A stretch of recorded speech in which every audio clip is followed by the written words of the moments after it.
I'm Maria Korolov, publisher and editor-in-chief of MetaStellar, an online publication dedicated to speculative fiction, including fantasy, horror, and science fiction.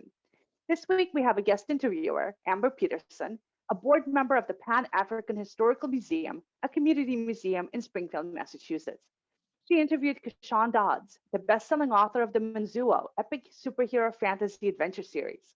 He's also the executive director of the Boys and Girls Club Family Center in Springfield and is passionate about fostering children's love of reading. Enjoy. All right. Hello, everyone. Thank you for tuning in. My name is Amber Peterson, and today I have the pleasure of sitting down with community organizer and author Keshawn Dodds to discuss writing, speculative fiction, and the new Black Renaissance among authors of color.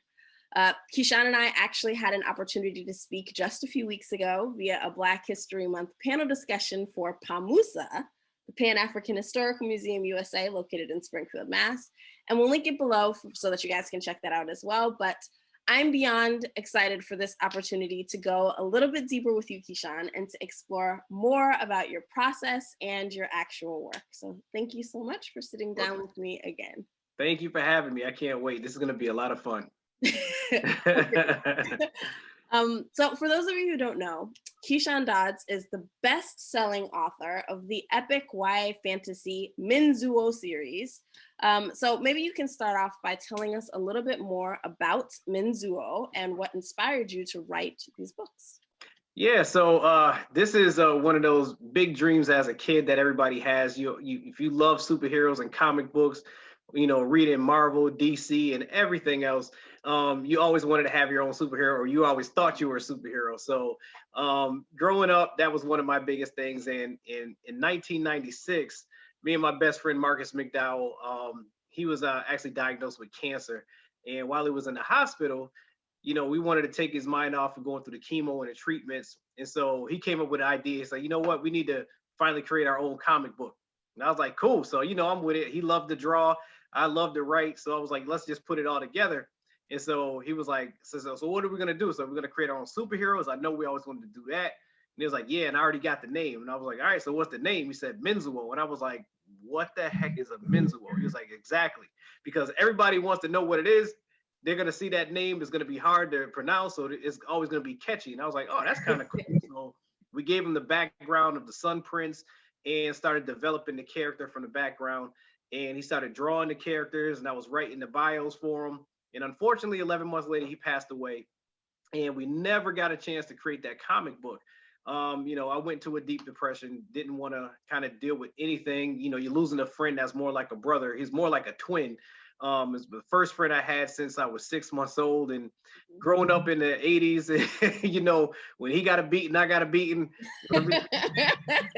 It was just how it was. Our parents raised each other, and it was, you know, they raised all of our kids, and our neighborhood was very tight. So it was a huge loss. But it came to a point where, you know, I sat with his dad a few months later. I got the pictures and kind of snapped out of my depression, because I figured that, you know, I wasn't living a life. He knew me. He knew I was going to fall down when he passed, and he said that.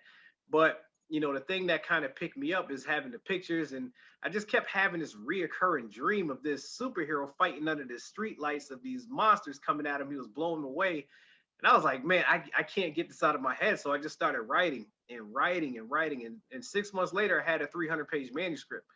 Didn't know how that happened. I said, that's God's gift. And Marcus, you know, working with me through death and putting it together. So when I finally finished the story, it came out that Menzuo was actually me. And he has a protector that lives in his crystal.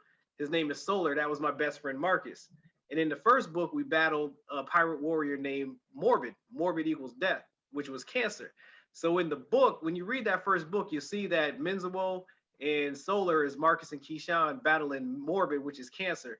So I tied in all that, built it in the city of Springfield, kids dealing with bullying and also video games and everything else, and just have a huge story, but also how to stay connected to a friend. So I paid homage to my best friend and kept us together through our books. And from there, I just kept having these ideas of stories. And so I created the next book, Minzuo Solar Warriors, Legend of the Blue Diamond. and I got to do things that I never thought I could ever create. I created an entire universe and more characters and storylines, and it just kept growing. I ended up writing 8 books in the series, and it's just been one of those biggest journeys for me, because it actually brought up my creative artistic side, but also was able to reach out to so many people, from adults and kids, and have them have a love of reading and enjoying a new story and new superheroes. So it's been a great journey from the beginning to now. Absolutely. And that is such a beautiful tribute to a friend. Yeah. I love kind of origin of these stories. And I like what you said about kind of needing that story being something that just kind of needed to get out of you. Right, exactly. I think a lot of us kind of have those stories, and it's beautiful when you can find an outlet for them. Absolutely, absolutely.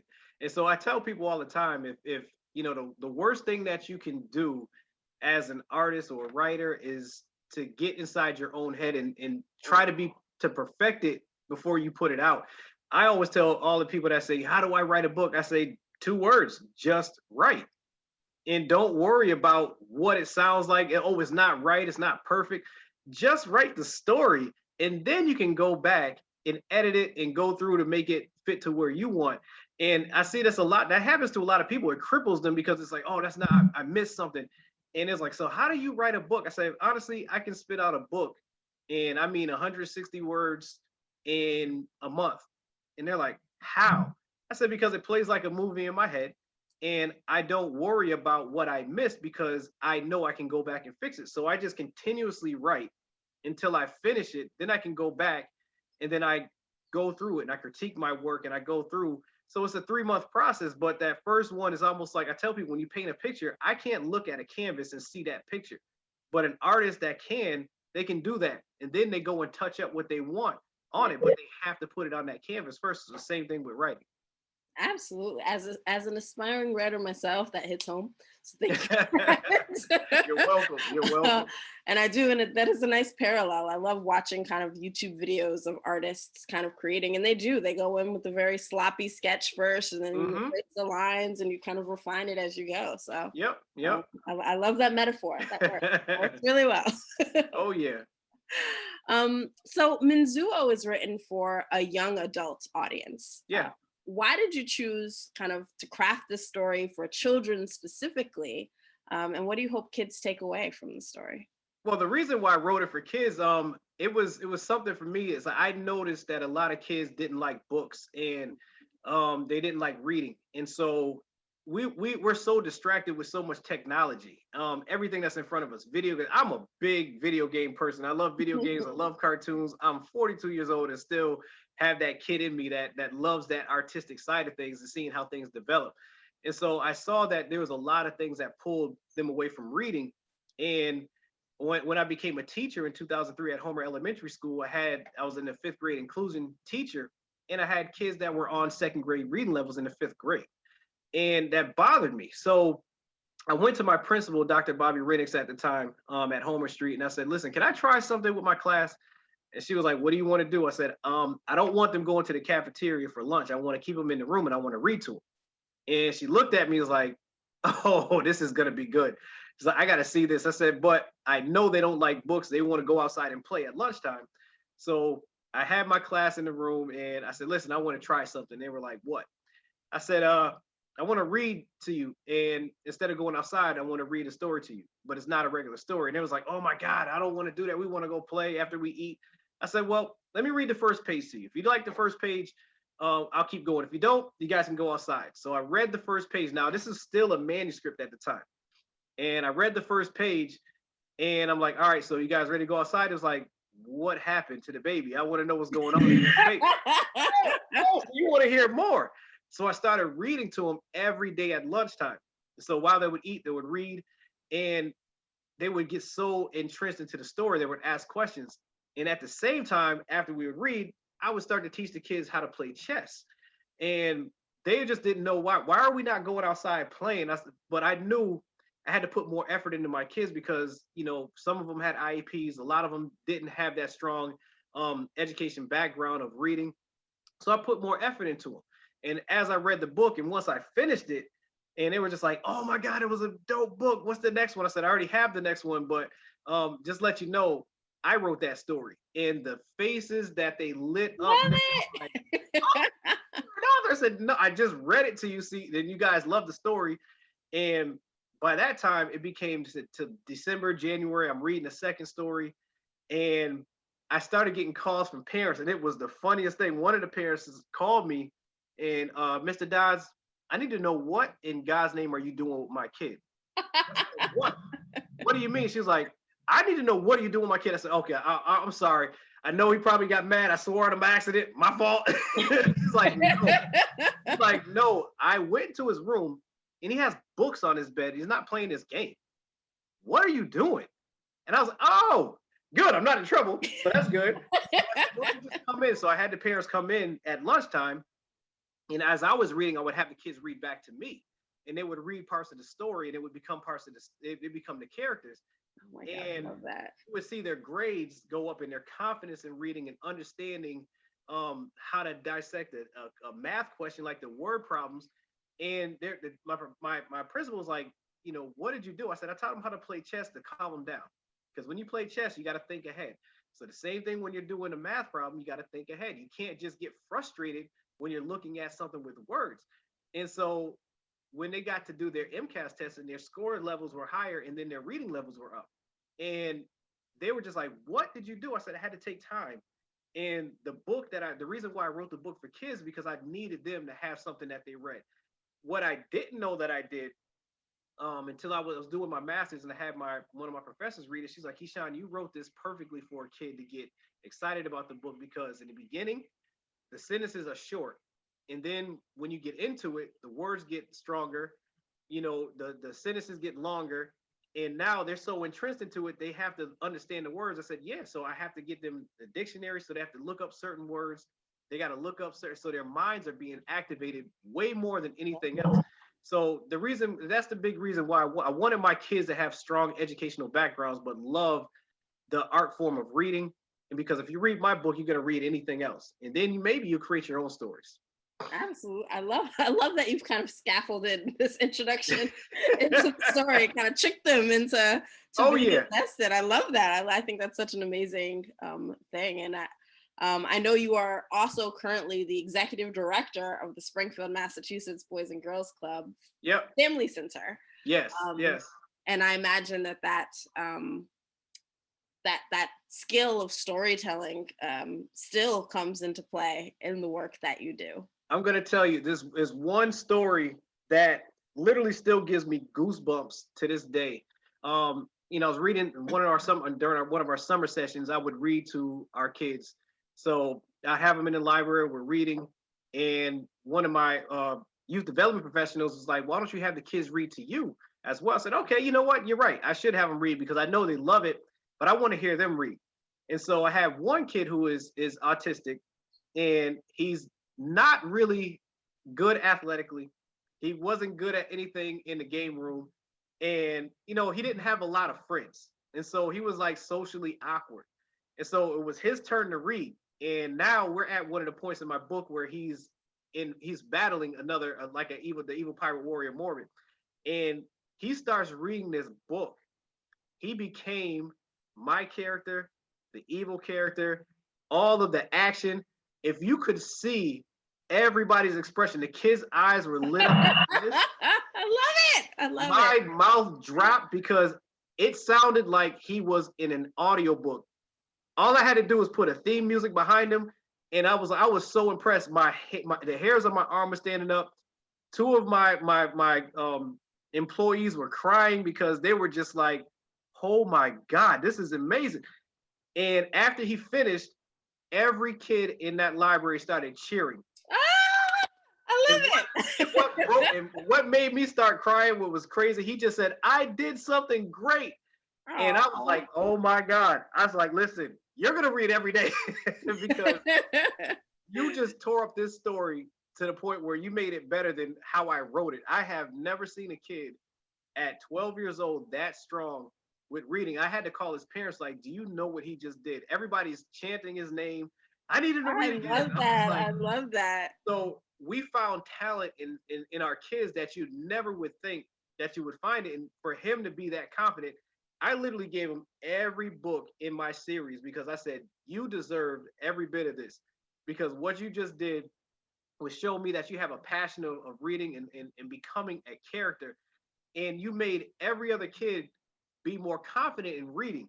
And he never thought he would ever do anything that was, to impress anybody else. But it got me, and I'm just like, I can't believe this. This is like the biggest story. So we actually had him read parts of the book at our family day. They were just so impressed because they were just like, he can't be 12 and he cannot, there's no way in the world that he didn't even know the story that he can become each character and to make it seem like they're watching a movie. That was the most impressive thing I've ever seen from a 12-year-old kid who people, socially awkward, autistic, and, is just so much talent. So it just impressed me that we have so many kids that love art and love reading, and especially when it comes to superheroes, everybody wanted to be Menzuo, everybody wanted to read the stories. And so I was like, listen, I need to take you to my book fair so you can sell the books. That's all you need to do is read. It was just that amazing. Absolutely. I love that. I love that that storytelling can be avenue for helping kids kind of explore who they are, explore the world. Absolutely. And kind of discover their own superpowers. Yeah. Yeah. and that's the biggest thing that I see with the stories. I challenge every kid to read the book. If you don't like it, I said, I'll pay you if you don't like it. And every kid has liked the book. They can't even lie. I said, this is not a good book. Because it grabs their attention and they can relate to the characters. I mean, the reviews that I've been reading about the stories as well shows that it's not just your kids that feel that way. There are people all over the world that feel that way about this. Yeah, and I love it. That's wonderful.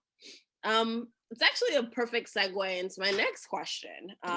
There's been a lot of attention in recent years on the lack of diversity in the publishing industry. A 2019 diversity in publishing study revealed the industry overall is still 74% white, 74% cis women, 81% straight, and 89% non-disabled. And these people have traditionally been, in many ways, the gatekeepers to the type of content that the average person has access to. And for a long time, there was this narrative that diverse books don't sell, and that Black audiences in particular weren't looking for the type of content that you are writing. Right. So as the best-selling author of a superhero series with a Black protagonist, how do you respond to that? I say this, it's false. It's just that there's so many authors that are out there doing so many great things. Black, brown, Puerto Rican, disabled, LGBT. The audience is there. It's there. The problem was access, because the way that they set it up, and it's one of those catch-22s. It's like you need an agent to get into a publishing company, but you need published work to get an agent. So it's like, how do you do this? I don't know how to break in unless you have a connection going in. But the best thing that happened was Avenue started creating independent publishing. So you can have your own publishing company. You can do it yourself. They didn't make it was pretty hard in the early 2000s to try to figure it out. So you would have to use vanity publishing. And what I learned from that, and this is why I teach so many people to publish their books, and I help people publish their books, because it's almost like sticking it to the man. I've wasted so much money paying to get my books published, and it was tiresome. And it's like, you help me publish this book, but I got to pay X amount of money, but you don't give me any marketing.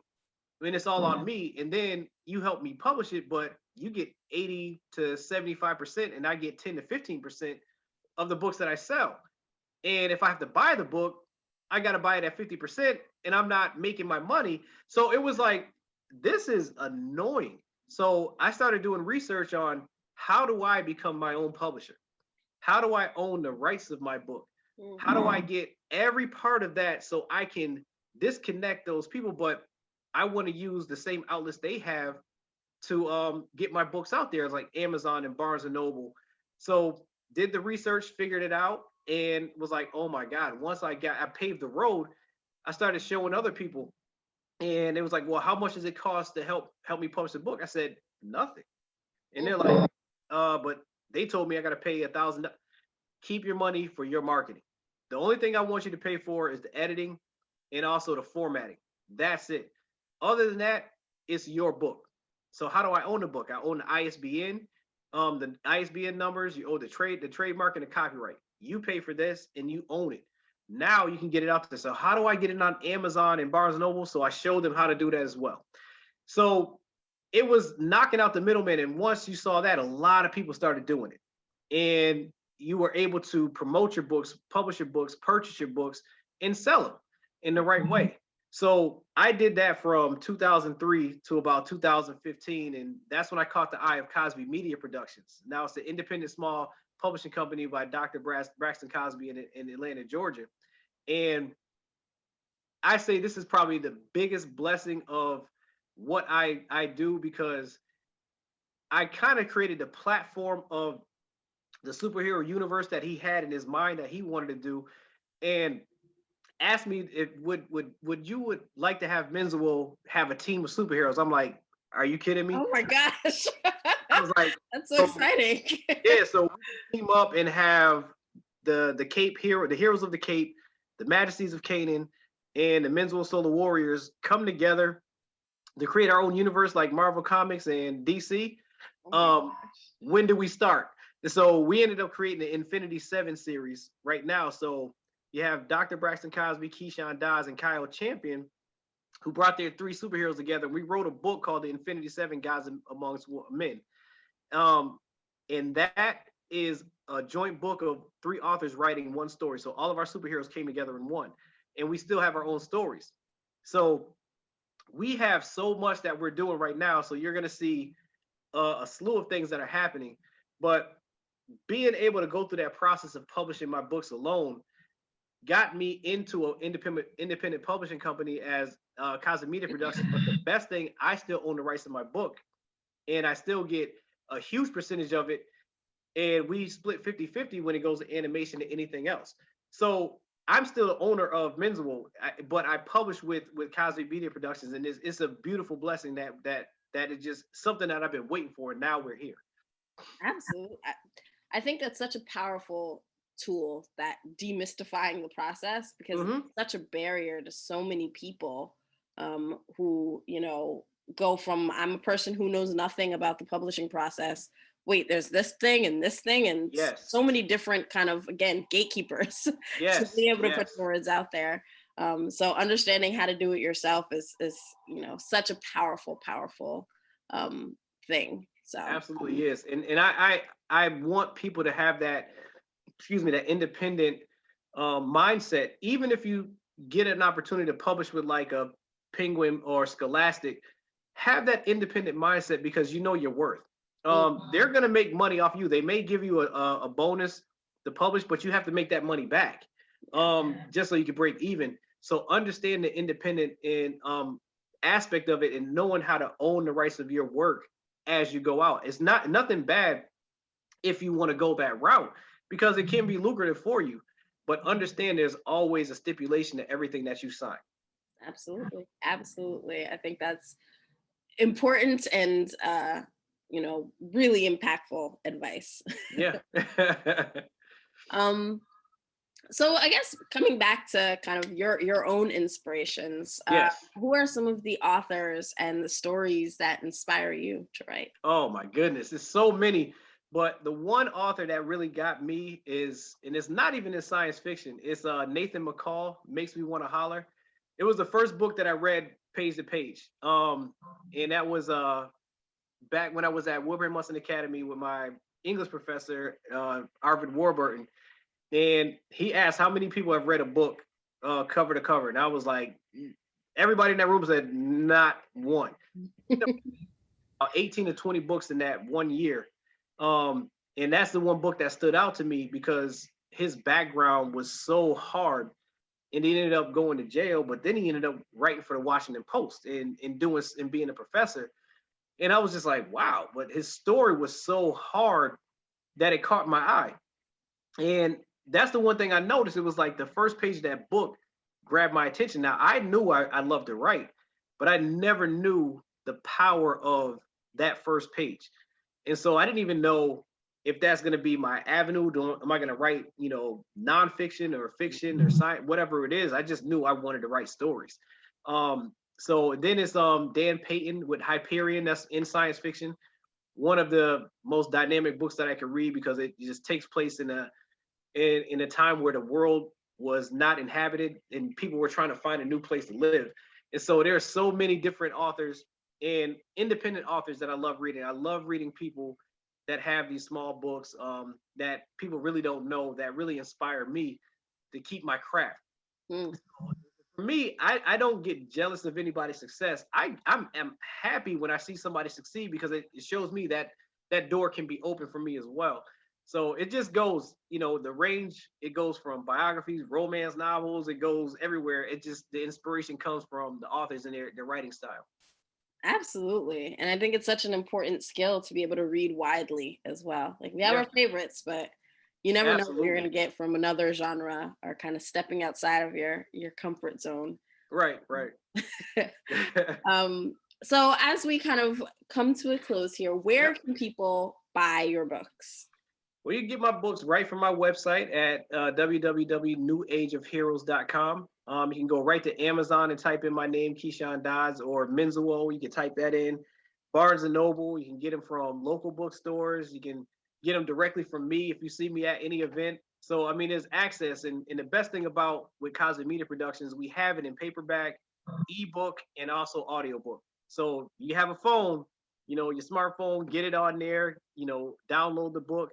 You can listen to it when you're in the car, have your kids listen to it with you. And even if they're younger than 9 years old, read the stories to them, because that's the best part about it is when you connect the families together. My first book, I created a discussion guide for parents and teachers. For every book that I'm trying to create, I try to create that as an educator. I try to break down each chapter and pull out sight words for people to look at and crossword puzzles and pictures that they can color. So it's a little book that I usually publish on my website that's free, that you can just download. And so you can ask the questions, what did you learn in chapter 1? And they should be able to answer it, but you have the answers in that discussion guide with them. I love that. Oh, that's such so, a everything. tool. So there's so much more than what we're doing. I call it adult ADHD. So there's things that I have to create. So I created a trading card game for kids. So they can play games with the books. So you get the characters in the trading card games. And I beta tested it at my club with my kids. And I'm so upset that I got beat in the game that I created. The kids, because it teaches them math, they have to do language arts, they have to read. They have to understand how to use the powers and the everything that you have to do with the scoreboard and everything. And I had kids destroying me in the games, and my staff were just like, "Oh, this is funny." So they would come to my office, "Mr. Keshawn, can we play?" I said, "No, because I hate losing. I really hate losing. So you're not playing this game till I figure out how to beat you." But they love it. Fair, you're up against like the Pokemon generation. Yes. And I created the game, but I'm like, listen, you can't beat me in my own game. But so I mean, we're trying to create that and to have that mass marketed with Cosmic Media Productions, and we're also in the process of creating video games and animation. Those are the ways that we want to connect people to get them back to the books and the stories, because the wider your audience, the more that you can garner. And the best thing that I can say that we created right now is our comic books. So I got a comic book. My first comic book will be out hopefully by December. And so we're just reaching every avenue that we can so kids can see our creative artwork out there. Absolutely. That's wonderful. You heard it here, folks. Definitely go check out the Menzuo series and everything else. Thank you so much, Keshawn, for sitting down with me today again and talking. Oh, thank you for the invite. And to everyone watching, thank you all so much. We'll see you again soon. Yes, and make sure you get Minzuo. See that? Those are the t-shirts too. I got Para everywhere. Too. It's wonderful. I have it everywhere. Pick it up. Thank you so much. Thank you. Right, bye, everyone. Bye.